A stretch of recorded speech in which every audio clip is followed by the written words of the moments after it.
So to start this lesson, I would have the students think about what a stranger is, when was the time that they were around some people that they didn't know, and then how did they feel. And then I would introduce the book, so we're going to start there. So this is A Stranger. It's by Chris Van Allsburg, and it's a really interesting book, so we're going to go ahead and start. So on the first page, we would look at this picture. What do you see in the picture? What do you think is going to happen? So to me, it just kind of looks like fall.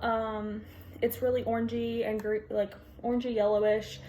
It looks a lot like the fall, and you can see a truck right here. So I'm not really sure what's going to happen. Probably something with the truck that kind of looks like a farm, so I'm not really sure. It was the time of the year Farmer Bailey liked best, when summer turned to fall. He whistled as he drove along. A cool breeze blew across his face to the truck's open window. Then it happened. There was a loud thump. Mr. Bailey jammed on his brakes. Oh no, he thought, I've hit a deer. So I would ask the students, what do you think Mr. Bailey hit? Because it says that he hit a deer, so that's most likely to think what they hit, but it's... So on page 2, we're going to do the same thing. We're going to look at the picture again, and I'm going to think about what might have happened. I see a man in the road, the truck that we saw in the other picture, and some trees. Not really sure, other than the man is laying in the road. He doesn't really have eyes, so you can't tell if they're open or closed. He's just laying there and just kind of hanging out, so we're going to go ahead and read. But it wasn't a deer the farmer found lying in the road. It was a man. Mr. Bailey knelt down beside the still figure, fearing the worst. Then, suddenly, the man opened his eyes. He looked up with terror and jumped in his feet.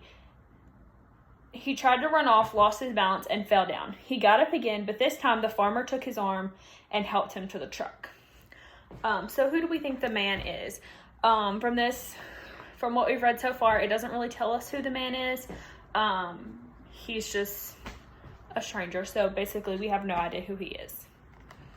So on page 3, there's a picture of a little girl with her Raggedy Ann, and she's sitting on some stairs and looking through a door. I would ask, who do we think is in the picture? We don't know because we haven't read the story yet, but it looks like a little girl because she has pigtails. She's looking through a door, so we don't know who she's looking for, and we don't know where she's at. It looks kind of like she might be in a house, but we don't know whose house she would be in, and we have no idea what she's looking at. She's looking through a door at somebody or for somebody, but we're not really sure what she's looking at yet. Mr. Bailey drove home. He helped the stranger inside, where Mrs. Bailey made him comfortable on the parlor sofa. Katie, their daughter, peeked into the room. The man on the sofa was dressed in odd, rough leather clothing. She heard her father whisper, "Must be some kind of hermit sort of fellow who lives alone in the woods." The stranger didn't seem to understand the questions Mr. Bailey asked him. "I don't think," whispered Mrs. Bailey. "He knows how to talk." So, let's look at the picture again. Since we're in Mr. and Mrs. Bailey's home, so, this is obviously going to be a child. In the paragraph over here, it tells us that the kid's name is Katie, and she's inside Mr. and Mrs. Bailey's house, and she's looking in the door at the stranger. So then we would come over here and we would look at parlor. We probably don't know what that word means, so I would say that we can use context clues. So since Mrs. Bailey made him comfortable on the parlor sofa, so there's whatever it is, there's a couch in there, and it's a room, so I would go out on a limb and say that it's probably something kind of like a living room. That's probably going to be the best explanation. So on page 4, we're gonna look at the picture again. This is a new man. We're not sure who this is either, but he is holding a bag. And so we're not really sure, who he is, what he might be. If you know anything about, like, olden, like, a little bit way back, doctors used to make house calls, and they carry little bags like that. You see up here, the lady is holding a white little stick type thing. Most kids now probably don't know what that is, but it is what it is. So Mr. Bailey called the doctor, who came and listened to the stranger's heart, felt his bones, and looked in his eyes, and took his temperature. He decided the man had lost his memory. There was a bump on the back of his head. In a few days, the doctor said, he should remember who he is and where he's from. Mrs. Bailey stopped the doctor as he left the house. He'd forgotten his thermometer. "Oh, you can throw that out," he answered. "It's broken. The mercury is stuck at the bottom." So why do we think Mr. Bailey might call the doctor? The man seems kind of, out of it. He's not really talking, so maybe he thought that, he lost his memory. So the doctor said that he could throw his thermometer out and the mercury stuck at the bottom. So old thermometers have mercury at the bottom. We don't use them anymore, but whenever it heats up, the mercury goes up. So why do we think that he would throw it out if he brought it? It was obviously working before he got there, but whenever, I'm assuming, he tried to take his temperature, it stopped working. So his temperature must have either been too cold for it to work, or maybe it actually is broken. So on page 5, we're going to look at this picture again. This time we see the stranger.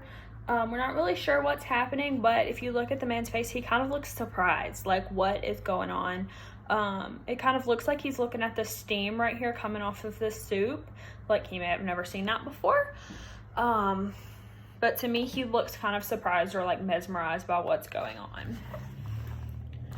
Mr. Bailey lent the stranger some clean clothes. The fellow seemed confused about buttonholes and buttons. In the evening, he joined the Baileys for dinner. The steam that rose from the hot food fascinated him. He watched Katie take a spoonful of soup and blow gently across it. Then he did exactly the same. Mrs. Bailey shivered. "Brr," she said, "there's a draft in here tonight." So, he obviously didn't really know how to eat soup, so he watched Katie and then did the same thing that she did. And they also said that it was cold in there, so maybe the stranger might have something to do with it being cold, because the thermometer was broken on the last page, so maybe there's like something going on with it being cold. The next morning, Katie watched a stranger from her bedroom window. He walked across the yard toward 2 rabbits. Instead of running into the woods, the rabbits took a hop in his direction. He picked one of them up and stroked its ears, then set it down. The rabbits hopped away, then stopped and looked back as if they expected the stranger to follow. So in this picture, we see the stranger holding a rabbit and the other one kind of just turned the other way. So why would we think that the rabbits behaved the way that they did? Why did they just come up to him and let him pick them up? Because I've tried to pet a rabbit before and they run away. Rabbits aren't fond of people, especially wild rabbits. So there must be something special about him, because rabbits don't usually just let people walk up to them like that. So with this, in this picture, would ask, what is Mr. Bailey and the stranger doing? To me, it looks like they're probably baling hay of some kind. Not really sure exactly what they're doing. They're doing something with hay, making big piles of it. So that's really all I can grasp from this. It just looks like they're kind of gathering hay. When Katie's father went into the fields that day, the stranger shyly tagged along. Mr. Bailey gave him a pitchfork, and with a little practice, he learned to use it well. They worked hard. Occasionally, Mr. Bailey would have to stop and rest, but the stranger never tired. He didn't even sweat. So why might the stranger not be tired? I don't know about anybody else, but whenever I work hard, I get really tired, and I really would like to take a break. So it's kind of weird that he just doesn't get tired. He just worked all day and never had to stop. So here we see the stranger and Katie looking up at the sky. We're not really sure what they're looking at. They're just kind of, Katie is looking at the stranger, and the stranger's just kind of looking off into the distance. There's not really much here that might tell you what they're looking at. There are some birds up here in the very corner. I'm not really sure if students would notice that, but there are some birds up there.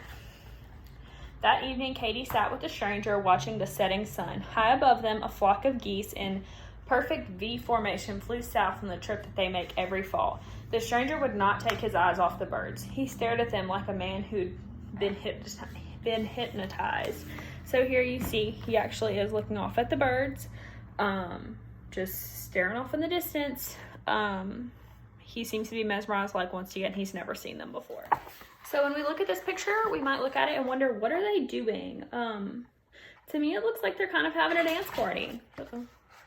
The Mr. Bailey and Mrs. Bailey are playing an instrument, and Katie and the stranger are dancing. If you look closely at everyone's faces, they all look happy. They're all smiling and dancing. They look like they're having a lot of fun. 2 weeks passed, and the stranger still could not remember who he was. But the Baileys didn't mind. They liked having the stranger around. He had become one of the family. Day by day, he'd grown less timid. He seemed so happy to be around us, Mr. Bailey said to his wife. It's hard to believe he's a hermit. Another week passed. Farmer Bailey could not help noticing how peculiar the weather had been. Not long ago, it seemed that autumn was just around the corner, but now it still felt like summer, as if the seasons couldn't change. The warm days made the pumpkins grow larger than ever. The leaves on the trees were as green as they'd been weeks before. So we might not know what peculiar means, but we can look and see how it says that not long ago it seemed that autumn was just around the corner, but now it still felt like summer. So with the time of this, I would think that that probably meant a little bit strange. Some students might have issues with that, but you can always use extra. They could always look it up or something.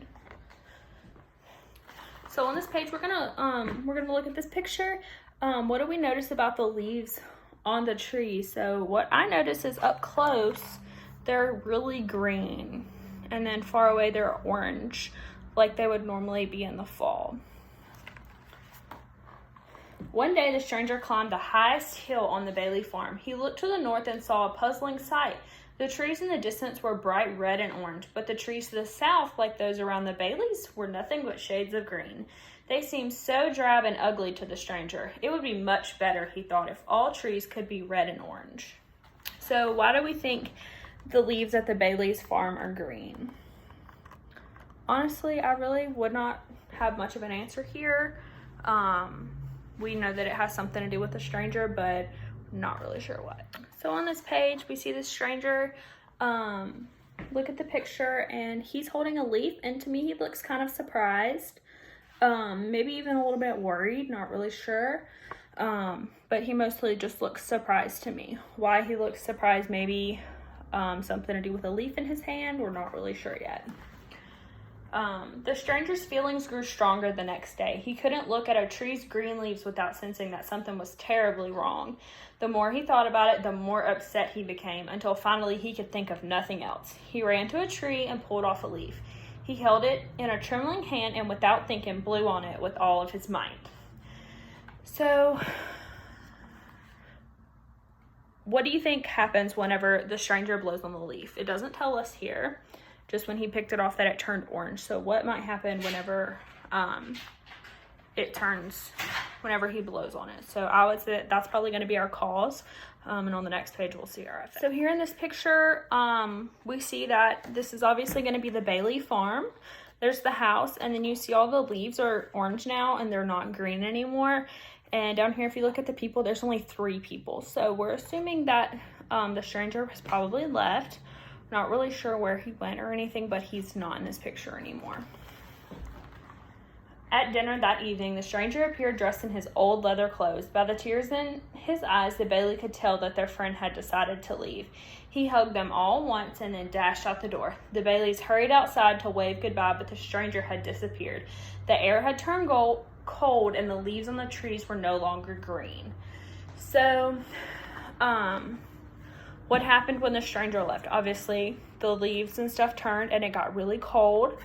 And why do we think he left? I really think that he left because it had something to do with the leaves being green, that since he was there, the leaves around the farm maybe weren't turning orange.